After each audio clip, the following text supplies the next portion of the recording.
देखो एक्सेल में जो फॉर्मूले चलते हैं, एक्सेल में 3 टाइप के रेफरेंस होते हैं सेल के। रेफरेंस क्या होता है, देखो यहाँ पे पहले से समझते हैं रेफरेंस क्या होता है। तो एक्सेल में जहाँ ये जो फॉर्मूले हम लगा रहे हैं, C3 G3 लिख रहे हैं, ये सारा क्या है, रेफरेंस है, उसका एड्रेस है। एड्रेस में काम होता है, वैल्यू में काम नहीं होता। क्योंकि अगर मैं 2+2 करूंगा और उसको नीचे ड्रैग करूंगा तो वो हमेशा 2+2 ही रहेगा।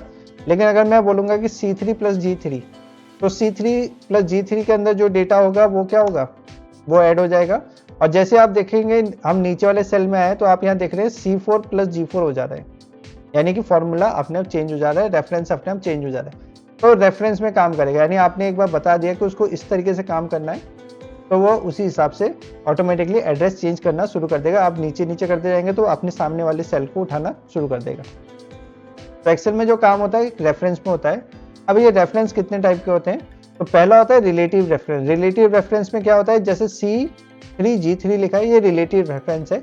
यानी ये क्या करेगा, दूसरे सेल से खुद को रिलेट कर लेगा, और जैसे जैसे आप सेल को ड्रैग डाउन करेंगे या साइड में स्लाइड करेंगे तो वो अपने ऊपर वाली सेल को भी ऑटोमेटिकली रिलेटिवली चेंज करने लग जाएगा, जैसे यहाँ पे हो रहा है। पर आप देख सकते हैं C3 G3 है, नीचे वाले में क्लिक किया तो C4 G4 हो गया, उसके बाद C5 G5 हो गया।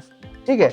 दूसरा होता है आपका मिक्स रेफरेंस। मिक्स रेफरेंस में क्या होता है कि आप एक सेल को तो फिक्स कर सकते हो, जैसे M को मैंने फिक्स कर दिया और 2 को फिक्स नहीं किया, तो उस केस में क्या होगा, जब हम उसे ड्रैग डाउन करेंगे तो क्या होगा, M तो फिक्स रहेगा, लेकिन उसका जो सेकंड पार्ट है वो 3, 4, 5 चेंज होना शुरू हो जाएगा।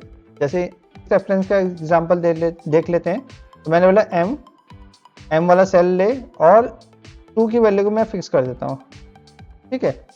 तो अगर मैं इसको नीचे खींचूंगा तो क्या होगा, आपका वही वैल्यू आती रहेगी, क्योंकि सेल एक तो कॉलम चेंज नहीं हो रहा है इसमें, क्योंकि सेम कॉलम में ही मैंने ड्रैग डाउन किया है।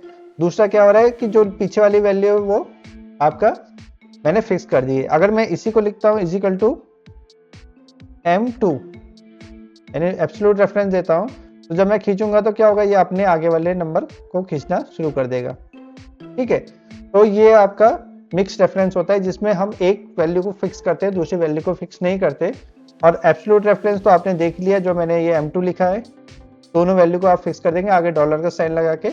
और इसमें क्या होगा, आपका जिस वैल्यू को आपने फिक्स किया उसकी वैल्यू चेंज नहीं होगी, डजंट मैटर आप उसको ड्रैग कर रहे हैं, हॉरिजॉन्टल ड्रैग कर रहे हैं, वर्टिकल ड्रैग कर रहे हैं, उसकी वैल्यू फिक्स रहेगी। तो कई बार होता है जहां हमें किसी एक वैल्यू को फिक्स करने की जरूरत पड़ती है, तो उस केस में हम इसका यूज कर सकते हैं।